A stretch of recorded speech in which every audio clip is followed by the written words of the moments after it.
Hi friends, welcome back to our channel.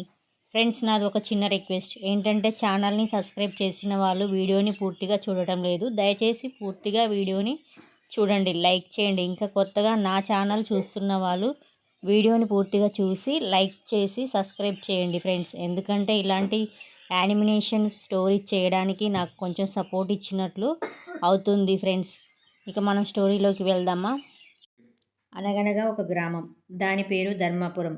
ఈ గ్రామం నిజాయితీకి మారుపేరుగా ఉండేది. కానీ గత కొన్ని సంవత్సరాలుగా అవినీతి కారణంగా గ్రామం తన గౌరవాన్ని కోల్పోతుంది. ప్రభుత్వం పథకాల ప్రజల కొరకు చేరకుండా అవినీతి పరుల చేతుల్లో చిక్కుతున్నాయి. ఈ గ్రామంలో మహేష్ అనే యువకుడు నిజాయితీకి ప్రతిరూపంగా నిలుస్తాడు. తన గ్రామాన్ని కష్టాల నుంచి బయటకు తీసుకురావడానికి ప్రయత్నిస్తున్నాడు.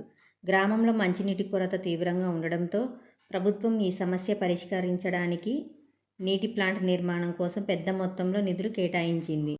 కానీ పంచాయతీ అధ్యక్షుడు ఈ నిధులను స్వాహా చేసి పనులు మొదలు పెట్టకుండానే ఆగిపోయాయి. నీటి కోసం గ్రామ ప్రజలు ఎన్నో కష్టాలు పడుతున్నారు. వీరిలో కొన్ని కుటుంబాలు అనారోగ్యానికి గురై ప్రాణాల కోసం పోరాడుతున్నారు. గ్రామస్తుల బాధను చూసి మహేష్ ఈ అవినీతి వెనుక ఉన్న నిజాన్ని వెలుగులోకి తీసుకువచ్చి తన గ్రామానికి న్యాయం చేయాలని మహేష్ గ్రామస్తులను కలిసి పంచాయతీ అధ్యక్షుని ప్రశ్నించాలని సూచిస్తాడు. పంచాయతీ సమావేశంలో అతను నిధుల ఖర్చుపై వివరాలను అడగడం మొదలు పెడతాడు. అప్పుడు పంచాయతీ అధ్యక్షుడు ఆ ప్రశ్నలకి చికాకు పడుతూ మహేష్ని అడ్డుకోవాలని చూస్తాడు. పంచాయతీ అధ్యక్షుడు తన శక్తిని ఉపయోగించి మహేష్ని బెదిరిస్తాడు.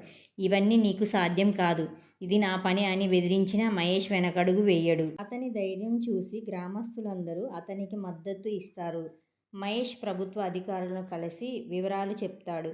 అందరి మద్దతుతో మహేష్ అవినీతి నిరూపిస్తాడు. అప్పుడు పంచాయతీ అధ్యక్షుడు చేసిన అవినీతి బయటపడింది.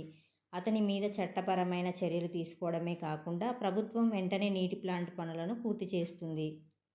తాగునీటి సమస్య పూర్తిగా పరిష్కారమై గ్రామ ప్రజలు ఆనందంతో ఊపిరి పీలుస్తారు.